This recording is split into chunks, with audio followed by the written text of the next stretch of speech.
Hey everyone, welcome to my review of Murder House. Usually, I just post a playthrough video of my Wednesday night Fright streams with Mike, but I've decided to dip my toe back into reviewing video games. Don't worry, you can still find the entire playthrough on this channel if you're interested.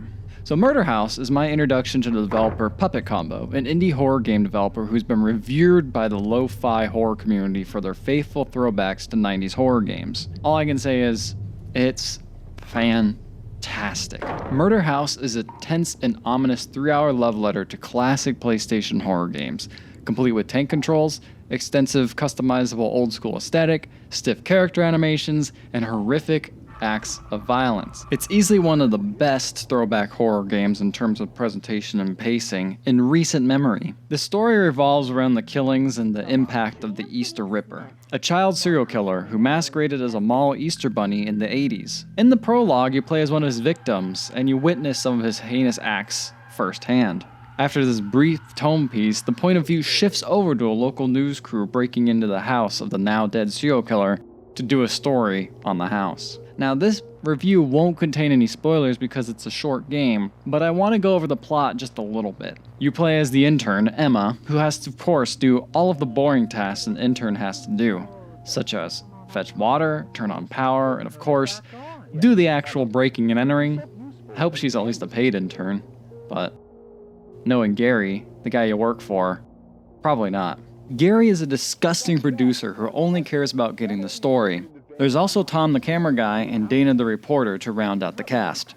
But is this empty house actually empty? The reporter says the serial killer was executed, but some still say he haunts the house to this day. The plot is the perfect vehicle to add tension to an already atmospheric as hell game. As an intern, you have to explore the house to complete tasks Gary and the others assign you. These mundane tasks allow you, the player, to get familiar with the house's layout and relative peace. First-hand knowledge of the layout comes in handy once, surprise, the killer reappears to exact their revenge. Now, full disclosure, I only played the game a little bit while I watched my roommate Mike play a majority of it. He was able to get familiar with the layout of the house, but when I had to play the ending sequence, I had trouble navigating since I didn't play the earlier, more mundane sequences. I think this is a testament to how well the game actually was able to slowly familiarize players with the murder house by putting them through basic fetch quests. It fits thematically too, since you are an intern and that means you're at the bottom of the totem pole. No wonder the intern is the best equipped to handle the situation when the murders do start happening. From a teaching the player perspective, it's brilliant pacing. Don't worry though, I'm not going to talk about any more specific story beats past the murders as I feel it will spoil a relatively short game. Just know the game delves deep into horrific events that created the Easter Ripper. So, I've noticed a lot of PS1 style games use the PS1 aesthetic as a low-budget crutch rather than a way to tell stories using the medium strengths. Remember, despite PS1's blocky graphics, it did have the ability to output crisp and clear sound at the time, which was critical for making Silent Hill and Resident Evil as scary as they were back in the day. Puppet Combo remembers this and put a lot of work into the excellent sound design of this game.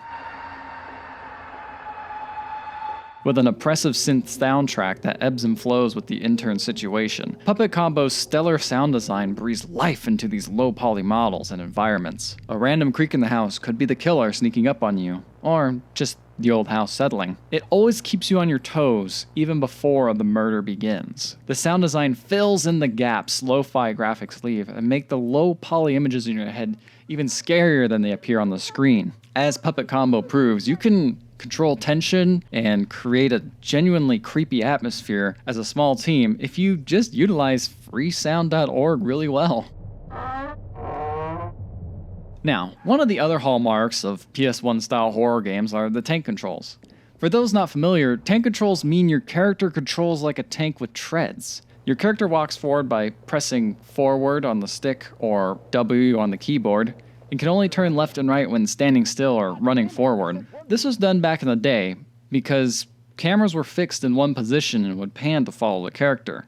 It supposedly made it easier to control the character as the camera swapped to different fixed camera angles. Also, this is the beginning of 3D controls. They hadn't really been standardized by developers yet. So in my opinion, I think maybe this is just something that maybe should go away. But fiddling with the controls also adds tension. No! Go! Puppet Combo even states, "You won't like this game if you hate tank controls," which I applaud them for sticking to their vision, and it reinforces their dedication to creating a perfect throwback PS1 game. They do make some concessions. You're able to at any point pull the camera behind the character, making the tank controls feel out of place. But the strange thing is, it pans over from the fixed camera angle behind you, and it's a little confusing to how your character will actually control. A modern third-person camera combined with tank controls, it doesn't really work that well. This is further exacerbated by the camera's slow dolly up to the back of the player's head. This is done instead of a jump cut, which is how the game does a majority of its other camera switching. But also, apparently there is a first-person view that I was not made aware of, and I did not actually get to try until much later after we streamed the game. But also, that's kind of not what this game is, right? It's supposed to be a throwback. Hey, whatever makes you most comfortable when experiencing this game, go for it. I am complaining about an optional part of the game, but this optional viewpoint is tempting to use because the fixed camera angles kind of missed their mark. The fixed camera angle moves around just a little too much when following the player. This could be because the house the player finds themselves in is simply too small for one or two fixed camera angles to show everything. It is quite a small house, right? Older games also pan the camera around as well. I think the difference here is that older games had a lot more variety between outdoor and indoor environments, while you're kind of stuck in the murder house for the most part.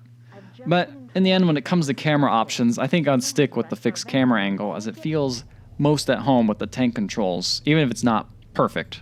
Now, while I have some problems with the camera, the models and visual effects are absolutely spot on. The polygonal faces and the hands of the character blend nicely to the musty house's foreboding atmosphere.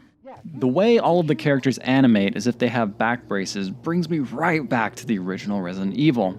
Although sometimes the visuals were a bit hard to read if an object needed to be interacted with. Another nod to games such as Resident Evil. Usually there would be a glowing orb to denote that there was an important or special object to grab, but sometimes that visual cue didn't exist for all interactable objects. Some of them may be important to progress the story. The example that comes to mind for me is the locker key we found in the game's prologue. It took us a long time to figure out which locker to use it on, as all the lockers looked basically the same in this huge locker room, except for one, which had a tiny blue marking that was very easy to miss. Well, for us anyway. This led to a few minor moments of frustration, even when consulting a guide. Over here? That one in that corner, that left corner, see how it has blue writing on it? Hey, this is Locker 1024. Cool game, guys. It wasn't enough to hamper our experience, though. By the way, the voice acting in this game is excellent. I especially like the reporter and how clearly fed up she was with Gary's antics and her job in general. $50 when we were done. Come out, you chicken shit. Damn it, Gary. It's getting dark and this place is scary and gross. Can we finish this? Each line was clearly run through a compressor to give that authentic PS1 CD quality sound. I want to reiterate, the sound design in this game is still top notch. But as much as I praise this game for its excellent pacing and how it slowly introduces the player to the murder house and an overall sense of dread, the game falters when it comes to combat. Usually, it's just better to run away when you encounter the Easter Ripper, because tank controls in combat are just not effective, which I think is perfectly fine. And this is combined with saving being limited by pencils you find around the house to use in a journal. Once you run out of pencils, you can no longer save. Also, the journal's only in one spot, which means when you hear the killer coming, you think, oh man, I haven't saved in a while and I only have 2 pencils left. Oh shoot, I better save them, or should I need to save now. I need to run back to that journal. It's great. Sadly, without getting into too many details, the final confrontation is a combat sequence that clearly the game was not built for. It's clunky and the penalty for failure is huge. It takes about 5 minutes to run back to the fight, which is just not enjoyable.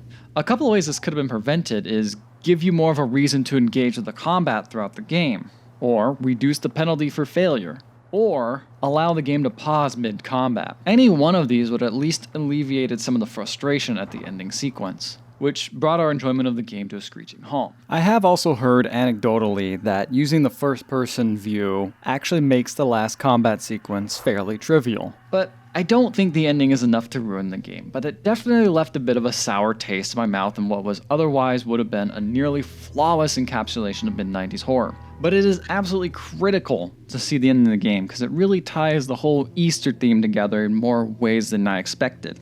Also, make sure to stay after the credits because there is quite a bit of extra content I wasn't expecting. Overall though, if you're looking for one of the most lovingly crafted, low polygon horror experiences around, it's hard to recommend anything over Murder House. As my first puppet combo game, I am absolutely chomping at the bit to play more of their games. Their love of lo-fi horror games is unmistakable.